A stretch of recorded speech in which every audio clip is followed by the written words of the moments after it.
북쪽 가문비나무. 김연경 조송이 글, 김연경 그림.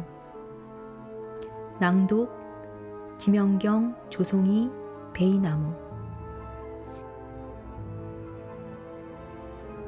하얀 아이는 통통한 붉은 볼을 가졌어요. 커다란 알사탕을 양볼에 하나씩 넣으면 하얀 아이의 볼은 터질 듯이 빵빵해졌어요. 조금 녹여 먹다가 겨우 씹을 수 있을 만큼 줄어들었을 때 어김없이 사탕을 깨어 먹었어요. 와그작 와그작. 알록달록한 색의 커다란 알사탕을 씹는 소리. 그 소리는 입에서 퍼져 머리를 통해 아이를 흔들었어요.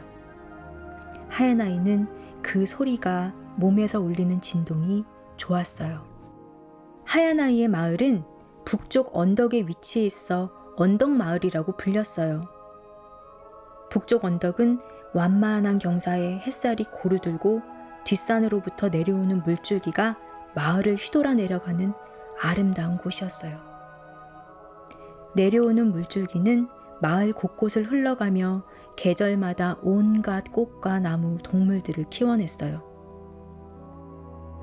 한 번의 숨, 또 한 번의 숨, 세 번의 숨. 계속 이어지는 둥근 숨.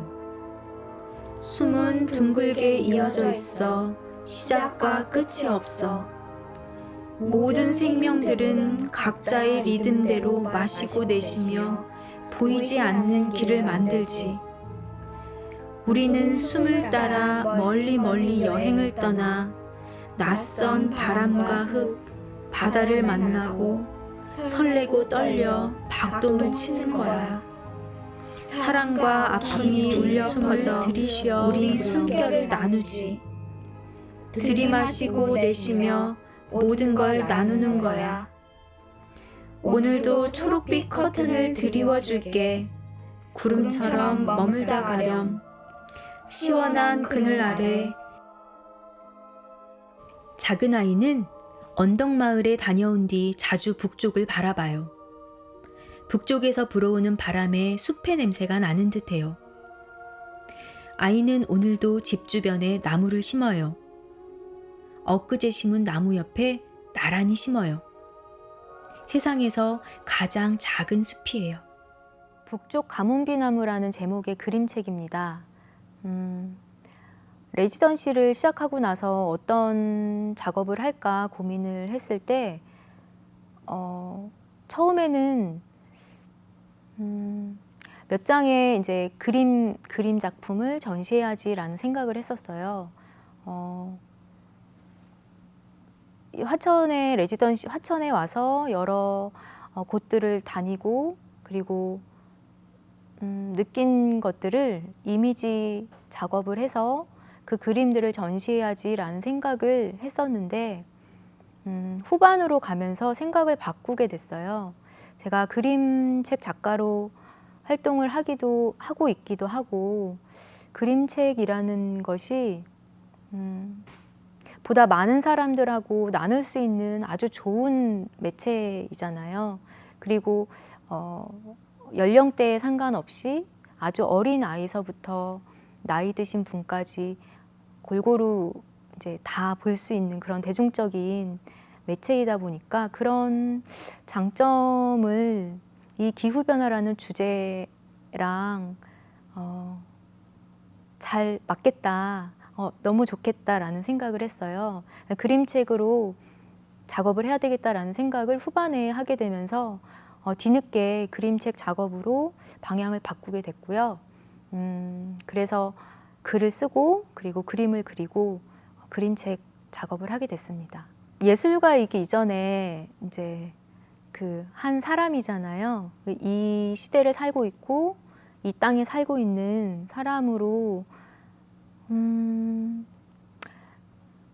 드는 생각들 그리고 드는 느낌들을 누구나 표현하고 사는데 저는 또 하는 일이 그림을 그리고 그림책을 만드는 그런 예술가이기 때문에 제가 표현하는 방식이 이제 그런 저만의 방식으로 나오는 거라는 생각이 들어요. 누구든지 이제 표현을 하지만 그런데 사실 뉴스나 어떤 미디어에서 나오는 온갖 기후변화, 기후위기에 관련한 여러 위기 상황들, 어떤 수치라든지 그런 말들이 많은 사람들이 심각하다라고 생각은 하지만 그게 정작 잘 와닿지 않는 사람들이 많은 것 같아요. 아, 심각하다. 그런데 사람들은 사실 살던 대로 계속 살아가잖아요. 근데 조금 다른 방식으로, 그러니까 뉴스나 미디어에서 나오는 말들이나 혹은 그냥 책의 활자로 우리가 읽을 수 있는 그런 수치나 언어적인 부분 말고 다른 방식으로 이 기후 변화나 이 지구의 어떤 위기의 모습에 대해서 이야기할 수 있는 게 바로 예술가이지 않을까라는 생각을 했어요. 저는 이제 시각 작가이기 때문에 이미지 그리고 제가 상상한 어떤 부분에 대한 글과 그림으로 이제 표현을 하지만 또 여기서 만난 다른 작가분들, 많은 다른 작가분들 같은 경우는 뭐 소리라든지 몸의 어떤 움직임, 감각 이런 것들을 통해서 또 표현을 하시고 그래서 조금 더 사람들의 마음에 이렇게 마음을 건드릴 수 있는, 마음에 와닿을 수 있는 그런 점이 있지 않을까. 예, 예술가들이 표현하는 그런 방식들이 그런 생각이 들고요. 저는 판타지를 좋아하는데요. 그래서 그림책, 제가 만든 그림책도 판타지, 물론 많은 그림책들이 거의 그런 상상할 수 있는 상상의 세계를 펼치는 그림책들이 거의 많지만 저도 판타지를 굉장히 좋아해요. 그래서 이번 그림책도 처음에는 굉장히 그런 환상적인 판타지의 이야기를 만들어 보고 싶다, 만들어 봐야 되겠다 이런 생각을 했었는데 글을 쓰다 보니까 되게 어렵기도 하고 뭔가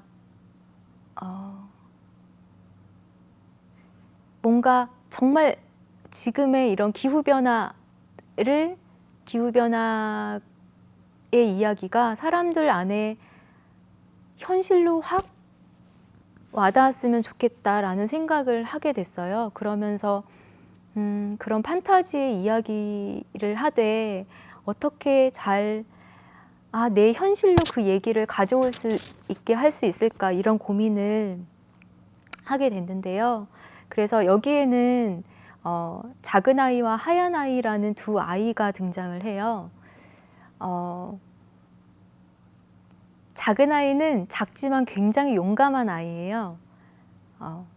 그래서 자기 마을이 숲이 없어지고 여러 가지 기후 변화 위기 속에서 굉장히 슬퍼하던 중에 숲에 요정이 있다는 이야기를 저 북쪽 마을의 가문비 나무 숲에 요정이 있다는 할머니의 이야기를 듣고 북쪽 언덕 마을로 길을 떠나는 용감한 아이예요. 그래서 북쪽 언덕 마을로 가서 하얀 아이를 만나게 돼서 하얀 아이와 함께 가문비 나무, 커다란 가문비 나무가 있는 숲에 함께 찾아가게 돼요. 그리고 나서 숲의 요정을 만났을까 안 만났을까 그 부분은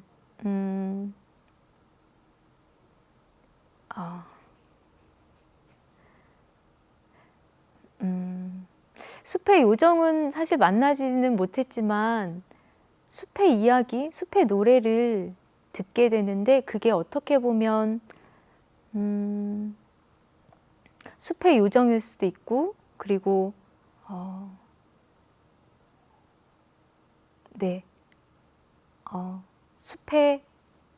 숲 숲이 하고 싶은, 숲이 나무가 우리에게 전하는 말일 수도 있는 것 같아요. 그런 노래를 듣는데 저는 글을 쓰면서 그런 음악이 물론 저는 언어로 표현을 했지만, 글로 표현을 했지만 그 음악이 들리는 듯한 상상을 했거든요. 상상이 됐어요. 그래서 숲의 노래를 듣게 됩니다. 네. 하천에 굉장히 여러 번 와서 오랫동안 며칠 동안 뭐 한 주, 2주 이렇게 길게는 2주 넘게 이렇게 머물기도 했었는데요.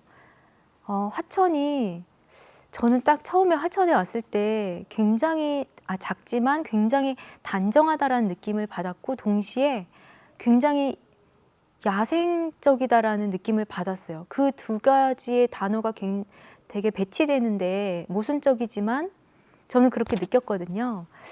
그런데 그게 조금 신기하긴 한데 화천에 와서 화천 주변을 같이 작가분들하고 이렇게 그러니까 투어? 이렇게 돌아다니면서 제가 예전에 산을 안 가본 것도 아니고 숲을 안 가본 것도 아니고 수족관을 안 가본 것도 아니고 그런데 여기 와서 보는 모든 것들이 저한테 굉장히 크게 울림으로 다가왔어요.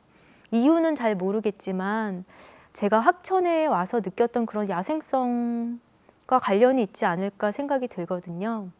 그러니까 지역이 주는 그런 느낌 같은 게 있는 것 같아요. 그래서 그런 조금 강렬한 그런 울림 같은 게 있었고 그런 게 예를 들면 뭐 수족관에 가서 그 수족관 안에 있는 산천어 물고기들을 이렇게 보는데 그 물고기들의 움직임이 너무너무 아름답고 우아해서요. 정말 눈물이 날 뻔했는데 그런 생명력을 담고 싶었던 것 같아요. 그래서 뭐 그림 안에서 구체적으로 뭐 자세하게 물고기가 나오거나 뭐 동물이 자세하게 나오거나 하는 건 아니지만 그런 자연의 생명력 같은 거를 잘 담고 싶은 마음으로 그런 마음으로 그림 작업을 했어요. 그림은 5점을 그렸고 이후에 이어갈 거지만 그림 5점을 그리는 동안에는 그런 여기서 느꼈던 생명력 같은 거를 좀 담고 싶은 마음으로 숲의 장면이라든가 그런 것들을 그렸던 것 같습니다. 제가 이 북쪽 가뭄비나무 글 작업을 하면서 어떤 이 기후 변화에 대한 위기감, 큰일 났다, 어떡하지? 라는 위기감을 전달하고 싶은 것도 아니었고요. 그리고 지금이 얼마나 심각한 상황인지는 사실 뉴스나 어떤 매체 수치나 이런 거로 너무나 많이 지금 이야기되고 있어서 더 이상 제가 알릴 만한 그런 것도 아니고요. 저는 제가 느꼈던 그러니까 저와 다른 사람들이 연결돼 있는 것처럼 저와 나무도 연결돼 있고 저와 숲도 연결돼 있고 그리고 나무와 나무, 뭐 숲과 동물, 저와 동물, 그렇게 모든 것이 연결돼 있다는 생각을 하고 있는데 그런 마음을 가지면 좋겠다는 생각을 했어요. 왜냐하면 기후변화라는 문제가 인간과 자연이, 인간과 이 땅이 별개의 것이다 라는 마음이 어느 정도 그런 것들을 그런 생각들이 있었기 때문에 저는 이런 위기 상황이 왔다는 생각을 하거든요. 그래서 제가 그 수족관 안에 물고기를 보면서 느꼈던 그런 감동 같은 것이 사실 네, 그런 것이 저도 그러니까 항상 그렇지는 않지만 그런 마음이 되게 중요하다는 생각을 했어요. 그래서 이 그림책에서도 하얀 아이와 작은 아이가 연결돼 있고 멀리 떨어져 살지만 연결되어 있고 또 그 숲의 나무와 아이가 연결돼 있고 또 숲과 숲이 연결돼 있다는 그런 이야기를 하고 싶었고 그런 이야기를 전하고 있는 그림책이라는 생각이 들어요. 그런 마음을 느껴주셨으면 하는 생각입니다.